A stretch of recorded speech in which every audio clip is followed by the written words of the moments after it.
Job শেষ করে বাসায় যাচ্ছি। বাসায় যাওয়ার পর কী কাজ করব সেগুলোই প্ল্যান করতে করতে যাচ্ছি। তবে প্রথমেই এসে আগে বিকেলের নাস্তা রেডি করে নিয়েছি। আর বিকেলের নাস্তায় ছিল হালিম, সাথে ছিল পুরি আর সালাদ ছিল। আমার তো পুরি আর সালাদ খুবই পছন্দের। আর আমার বাসায় একজন হালিমের পোকা আছেন, সে হালিম খুবই পছন্দ করেন। তো তার জন্য আমি চেষ্টা করি মাঝে মাঝে তাকে রান্না করে দিতে। সে যেহেতু বাইরের হালিমও পছন্দ করেন, তবে বাইরের হালিমে প্রচুর পরিমাণে তেল থাকে। এই জন্য আমি একটু চেষ্টা করি বাসার মধ্যে কম তেল দিয়ে তাকে একটু রান্না করে দিতে। তো যাই হোক, নাস্তা করার পরে আমরা চলে এসেছি গাছ লাগাতে। আর গাছ লাগানোর জন্য আমি একবারে সব কিছু নিয়ে বসেছি, যেন আমার জন্য সহজ হয়। আর সত্যি কথা বলতে, এখান থেকে যে গাছগুলো বড় হয়েছে শুধু সেগুলোই লাগাবো। ছোট গাছগুলো এখনই লাগানো যাবে না, কারণ বাইরে এখনও প্রচুর পরিমাণে ঠান্ডা। তো লাগালে এগুলো বাঁচিয়ে রাখা অনেক কঠিন হয়ে যাবে। আর আমি একদম কম্পোস্ট সব কিছু নিয়ে বসেছি। তবে কম্পোস্টটা পিটফ্রি হলে ভালো হতো, আমি যখন কিনেছি তখন খেয়াল করতে পারিনি।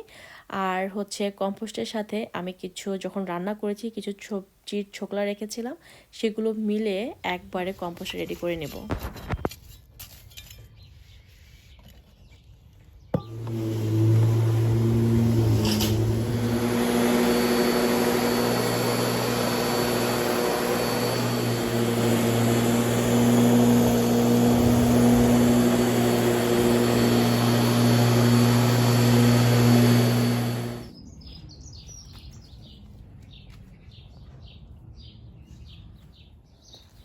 অনেক প্রথমে গার্ডেনের ঘাসগুলো কেটে নিয়েছে আর এখন আমাকে গাছ লাগাতে হেল্প করছে।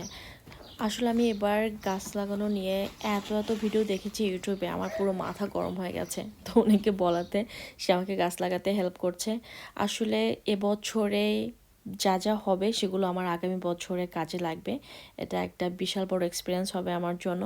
তবে এবার কম্পোস্টের সাথে আমরা হচ্ছে কিছুটা গ্রোমোর আর ফিশ ব্লাড বোন যে পাউডারটা আছে ওটা কিছুটা অ্যাড করে নিচ্ছি।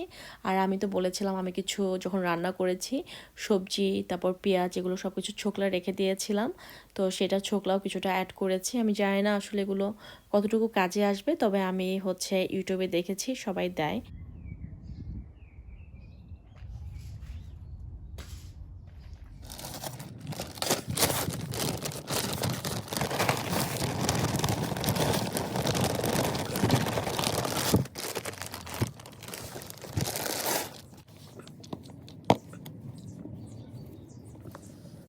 আমি বড় পটটায় লাগিয়েছি লাউ গাছটা, যেটা কিনেছিলাম একটু বড় সাইজের ছিল। আর এই ছোট পটটায় লাগাবো হচ্ছে মরিচ গাছটা। তো কম্পোস্টের সাথে তো আমি তো ছোকলা দিয়েছি, তার সাথে গুঁড়োমোর আর ফিশ বোন ব্লাড যে মিক্সারটা ছিল ওটাও দিয়েছি। তবে এখানে আমি জানি না মরিচ গাছটা কেমন হবে, বিসমিল্লাহ বলে লাগালাম। আপনারা সবাই আমার গাছের জন্য দোয়া করবেন যেন ভালো হয়। গাছগুলোকে বড় হতে দেখা একটা অন্যরকম শান্তির ব্যাপার। আজকে এই পর্যন্তই, আল্লাহ হাফেজ।